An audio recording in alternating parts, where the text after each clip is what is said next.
Hello everyone, welcome along to Live on Air this evening. I'm David Bell and this is Stuart McAdam.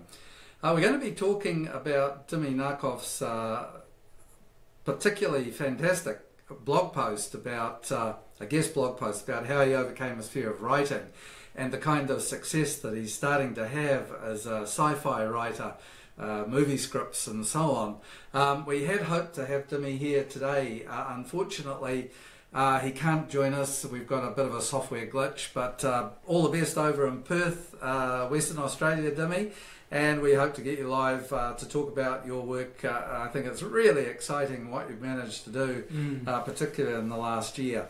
But Stuart and I will also be talking about overcoming blocks to creative writing in terms of what we do.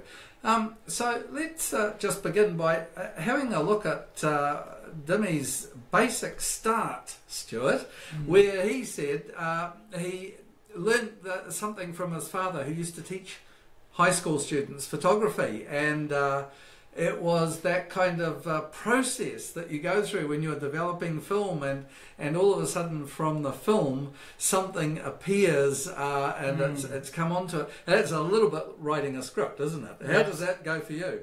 Well, I think it's absolutely spot on. I don't think you could have put it any better. Dimi, at the same time, he had a fear of writing.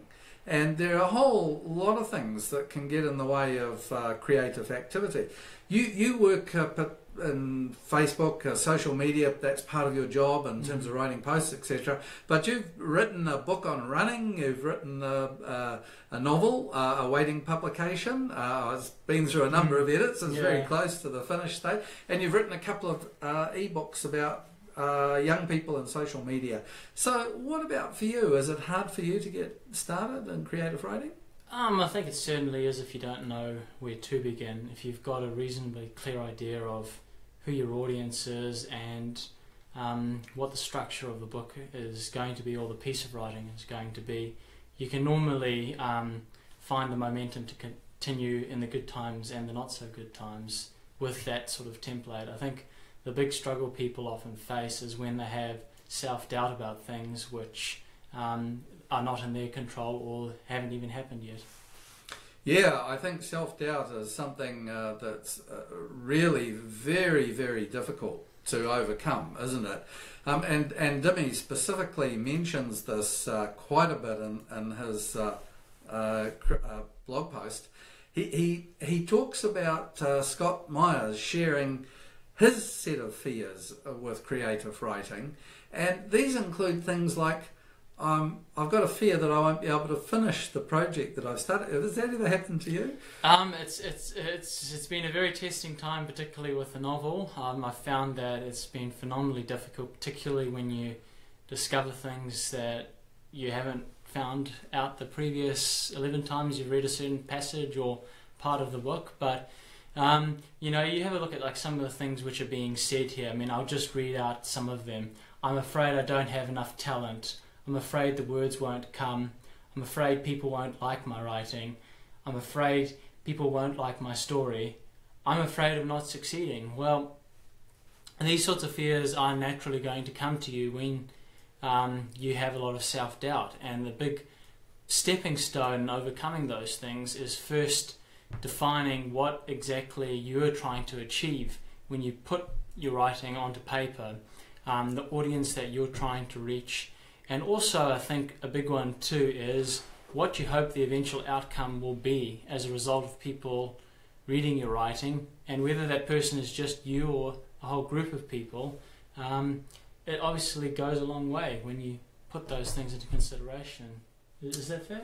Well, I think all of those fears are very, very real, no matter how experienced you are at writing. Now, you've outputted a number of ebooks, and Dimi has outputted a number of scripts, but it's really his story, and I think it's fascinating. His story is English isn't his first language, and it's taken him decades to overcome that set of fears. Will people really be interested? Am I good enough to be able to put together some scripts?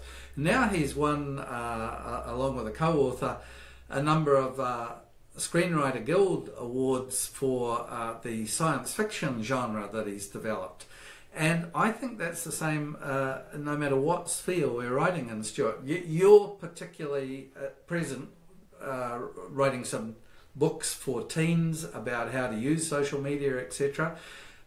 We've got knowledge, but we wonder whether we're going to be able to put it into effect. Yeah, and I think talking about, I guess, Dimmy's journey and I guess transformation as a writer from someone that maybe might have had that self-doubt at the beginning towards someone that is more confident in putting his work out there. Filmmaking is phenomenally hard because it requires the utmost amount of attention to detail, because you're not just writing words on paper which someone can imagine up. You're writing for everything, really. You've got to take into account like sort of music, noise, sound, costumes, everything you can think about when it comes to film.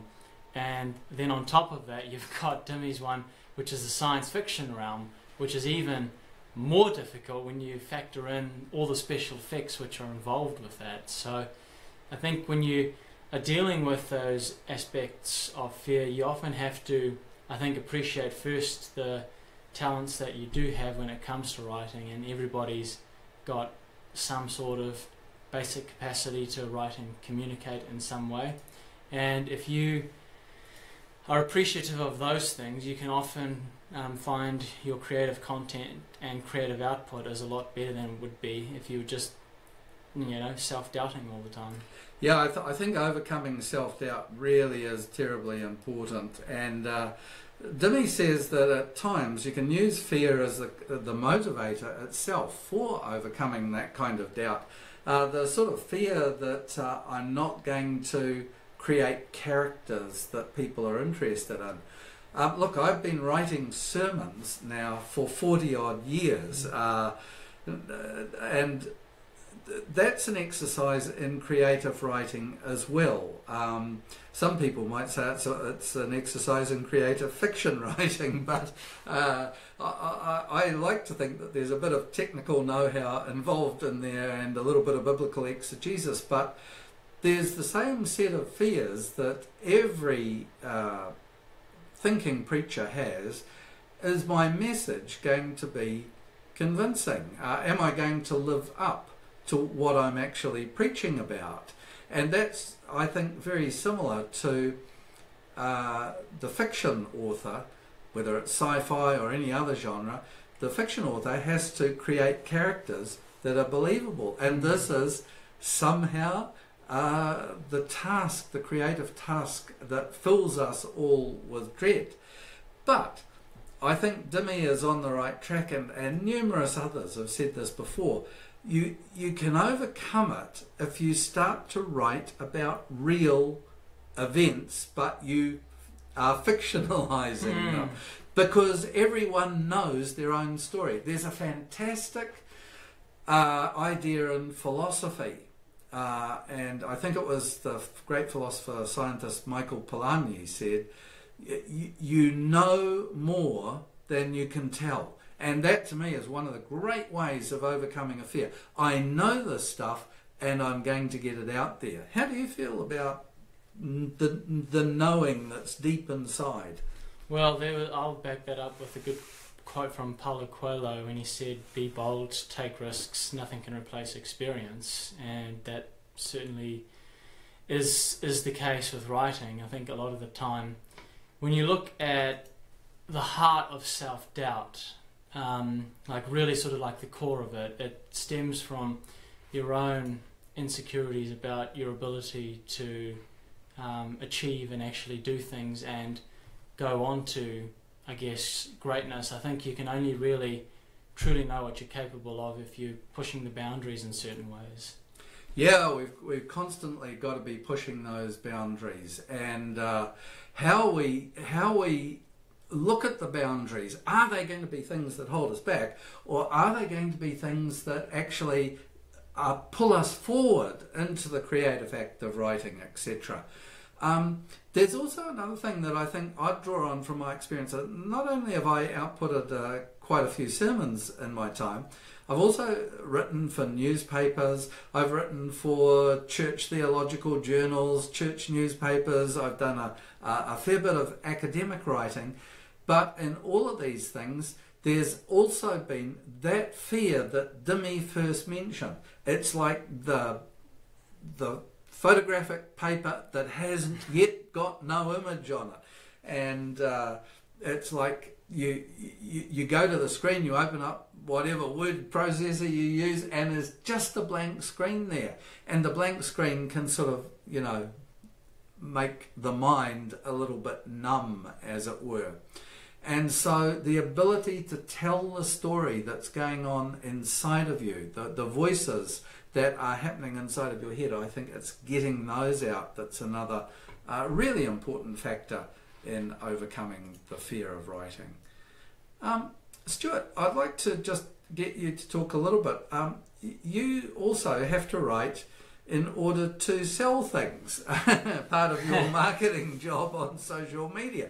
There's a whole art to that as well, isn't there? Yeah, absolutely. Well, one of the biggest things, I mean, obviously it's a very different pursuit from, I guess, a self-help book or a fiction novel, but I think the core language of it remains the same. People are looking for something which they can connect to and feel safe and secure engaging with. And one of the big things I've often found is if you're personalising messages and making people feel like that it's something which is personally addressed to them, then the response is normally much better than it would be if it was just presented as a cold hard sale, because people make a lot of their sort of purchasing decisions based on emotion, even if they think it is a logical decision. Most of the time it's very much an emotional one. And I guess that's true also in the act of reading. We've been talking about writing, but the act of actually reading something, whether it's advertorial, whether it's set down to persuade you to enter into the world of make-believe, whether it's set and believe it to be reality, no matter what you're trying to enter into, the writer has to craft in such a way that the reader wants to enter in and explore further. And so I think any kind of writing, but particularly something that needs to hook the attention of the reader, is it's a creative act in itself. I'd like to sort of draw attention also to something that Dimi said. That towards the end of his blog post, he noted that he had set up a little group. He's actually he set up a kind of a film writers, directors kind of group that grew to 36,000 members or so on Facebook, and that is no mean achievement, as you and I know. You know, we're hovering around 11k. How do you get from 11k to 36k? Well, Dimi did that, but in recent years he's formed a very small group where he's working with one or two people, and they're intensely working together in their writing fields. A little bit like the kind of collaboration that you and I have, that we are trying to understand each other's genre. And I think that Dimi is a fantastic tip for anyone. If you can get them involved with another person to write together, to critique together, to try to understand and to encourage, that's half the battle.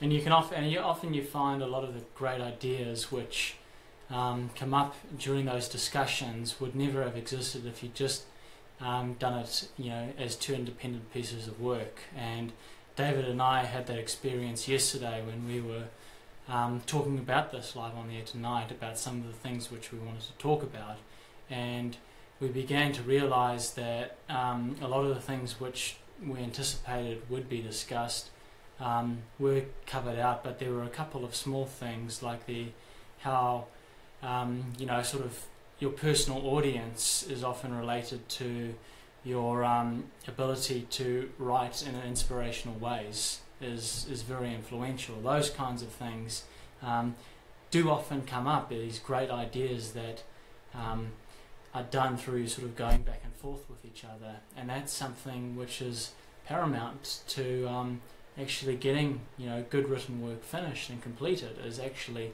having a second pair of eyes look at it and understand it and try and see where you're coming from, and also giving their own perspective on it as well. Yeah, I think that's tremendously important, Stuart, and this idea of collaborating with others in terms of our, sharing what we have been trying to develop ourselves as a unique contribution, it suddenly becomes a bigger and in some ways a broader task. We start to get an understanding of the reader perspective, and that can only be really very helpful for all of these endeavours. One of the really interesting little sidelines, Dimmy works in the genre of science fiction which is intensely future orientated, and particularly in his social media he constantly feeds, I don't know how on earth he gets all the sources for it, but there's a tremendous amount of future thinking that's going on, and I think the kind of creative writer also works with that future perspective, that they're somehow developing a future, whether it's an imaginary future or it's going to be a real future, they're somehow developing a future, a story that people will be able to enter into.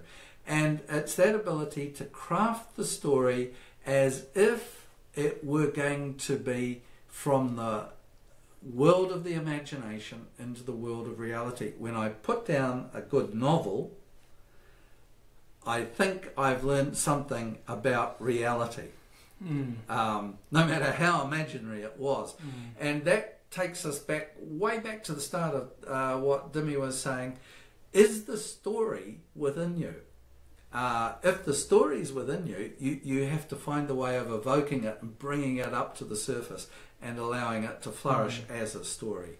Well, there's definitely, everybody has got morals and, is inspired by certain themes, ideas, philosophies, concepts. And, when you're sort of looking through certain books, I mean, a good example would probably be The Great Gatsby, about what the jazz era was like. Francis Scott Fitzgerald presented a very eloquent critique of it, and also highlighted a lot of the lessons which can be taken out of it. And you found that when it got remade 2013 with Leonardo DiCaprio, directed by Baz Luhrmann, a lot of those lessons unfortunately hadn't been learnt 80 odd years on. So it's those kinds of things which really sort of inspire and encourage people to think deeply and heavily, because those are the books that will be around for hundreds of years. You look at Shakespeare, you look at Charles Dickens, you look at the writings of Aristotle, Plato, and the Bible. And the Bible, yeah, of course. All got strong, powerful themes, messages, stories that have huge moral and social implications. And that is something which a lot of powerful pieces of literature, fiction and non-fiction, have embedded within them. I think that's a really helpful note to draw our discussion to a close, Stuart, that all of the great fiction began as an idea in the heart and mind of the author. And how it got developed, we can only guess. But maybe the great story that you want to write will also be able to be brought to the surface. We'd encourage you, if you're just starting out, to try and get it down on the screen or on a bit of paper, or draw it out as a comic, or whatever way you work. There's something powerful in the act of creating. I want to say thank you very much, Stuart. It's been really great that you're able to help with this live on air tonight. Pleasure.